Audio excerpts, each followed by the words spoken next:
Salve galera, beleza? Você está na Maré da História, o canal favorito de Franz Fanon. E hoje a gente vai fazer mais alguns comentários sobre Os Condenados da Terra, esse livro maravilhoso que eu tenho um vídeo aqui já, né, que eu gravei. Se você não assistiu, é interessante, refletindo sobre a questão da violência no terceiro mundo e a violência específica que ocorreu no Rio de Janeiro agora.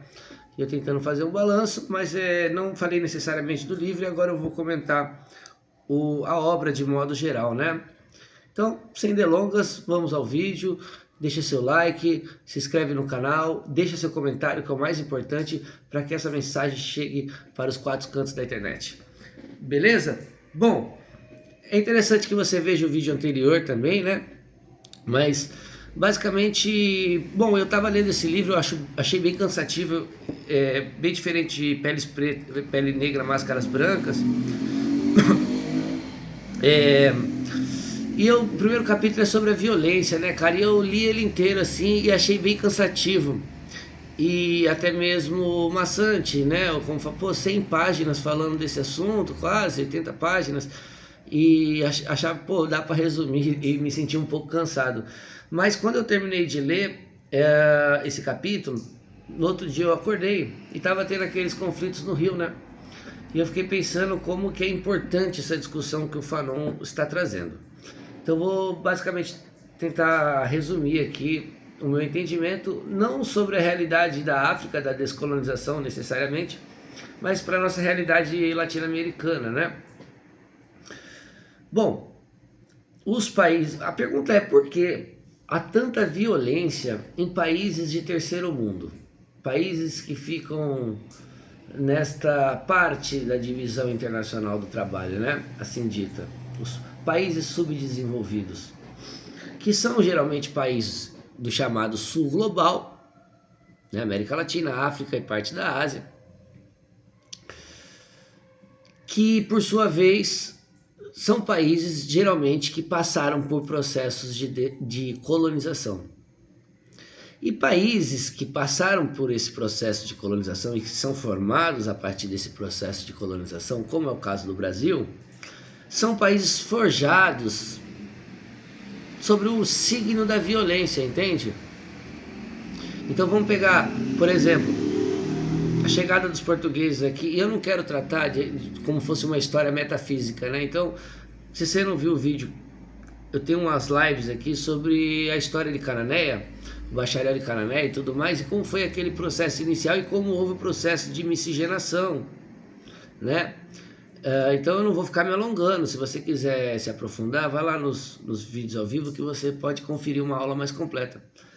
Mas a chegada do português aqui,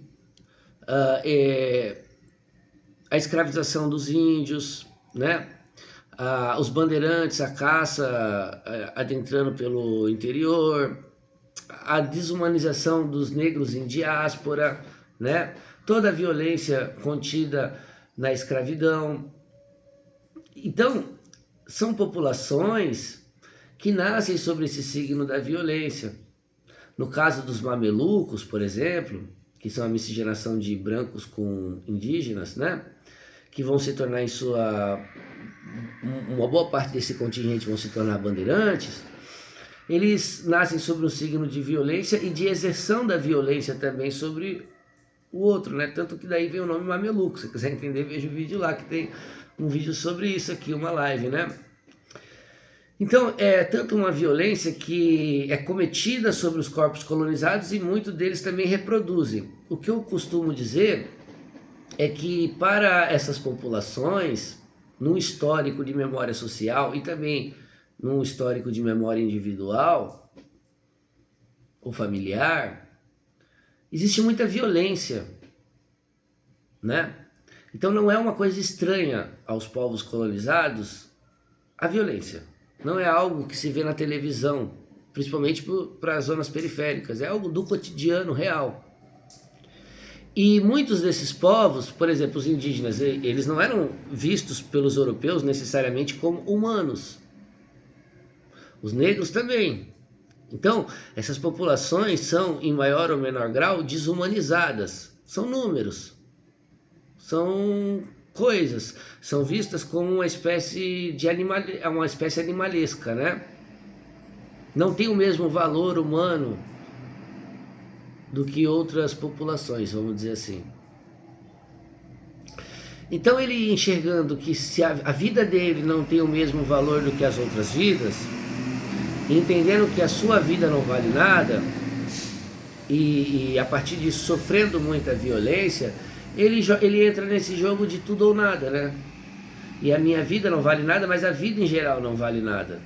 Então essa pessoa, ela se torna violenta por meio da violência que sofreu, em muitos casos, outros não necessariamente. E ele está disposto a matar por nada e a morrer por nada. Então é o terceiro mundo, a vida tem pouco valor. Então se mata por R$5, se mata por uma aliança, por um celular.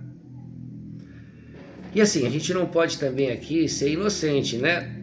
A pessoa, gente, que entra pro tráfico, pro crime, como diz os Racionais, morrer é um fator, mas conforme for, tem 12 na agulha, mas 8 na agulha e 12 no tambor, não é? Morrer é um fator, é uma coisa. Quem entra pro crime sabe que morrer é um fator como qualquer outro, acontece. Matar também, né? Então é uma coisa muito feia, não estou aqui defendendo esta posição, mas constatando uma realidade que tem sido assim, não fazem 20, 30 anos, fazem muitos anos já, né? E diante disso, né, tem aquela outra frase do Trilha Sonora do Gueto, né? Programado para morrer nós certo é, vai der no que der. Não é não? Então é como se fossem pessoas programadas para morrer, programadas para matar. Essa violência é uma realidade do mundo colonizado. É uma realidade histórica, é uma realidade cotidiana, é uma realidade social, sociológica também. Uma realidade antropológica. Então aqui ninguém está falando assim, inventando a violência.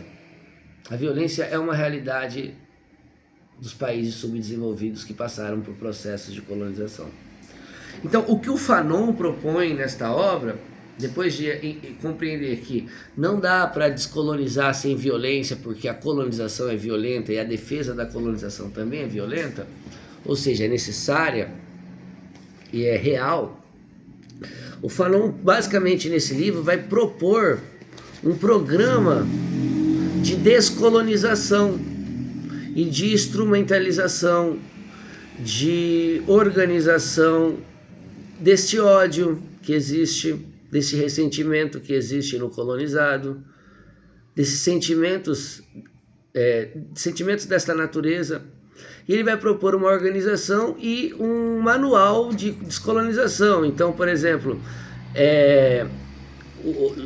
a violência em si, né, ele vai refletir sobre isso, depois ele vai refletir sobre a questão da espontaneidade desta violência, do processo de descolonização de modo geral, aí depois da expulsão dos colonizados, tratando de realidades como da África, né, que esse processo de descolonização aconteceu por meio de guerrilhas como em Angola, no Congo, na África do Sul, por movimentações sociais, pela África de modo geral.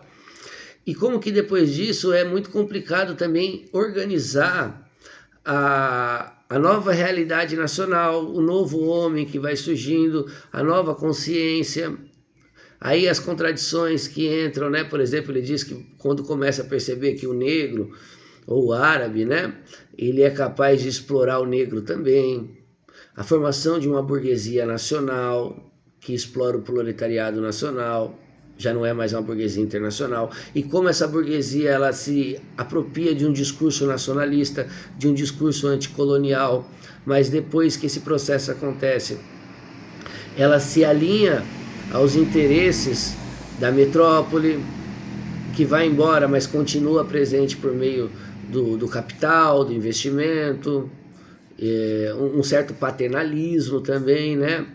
E como que é necessário, então, superar esse estágio burguês da descolonização, né? Ele fala sobre os sindicatos, etc., sobre todos os instrumentos que passam por esse processo.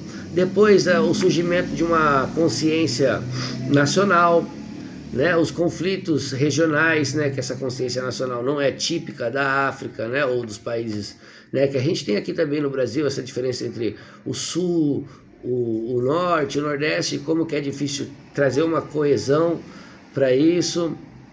Então, sobre a questão depois do pensamento, da estruturação de uma cultura nacional, né, de uma cultura própria, e por fim, a guerra colonial e os distúrbios mentais, né? O que isso causa, os sentimentos que isso causa no colonizado, esse ressentimento, esse ódio, essa disposição pela violência. Então, não tratando a violência aqui como algo legal ou algo fetichista, mas como um fato social, uma realidade. E depois ele vai apresentar alguns casos, né, nessa questão dos distúrbios mentais com a guerra colonial, a partir da sua experiência como psiquiatra, né, e psicanalista. Então acho que é um livro muito interessante. Aqui, lógico que é um resumo rápido, né, mas que vale a pena. É um livro de conotação política, bem política, como um texto de política mesmo, como se estivesse lendo, sei lá, Tocqueville ou Lenin, sabe?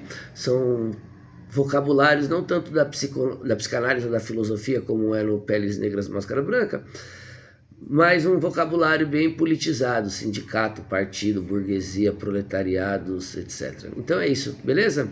Espero ter ajudado aí de alguma forma. Deixa seu like, seu comentário, se inscreve no canal, ajuda a espalhar esse vídeo aí, manda nos grupos, e é nóis, tamo junto, galera, valeu, até a próxima.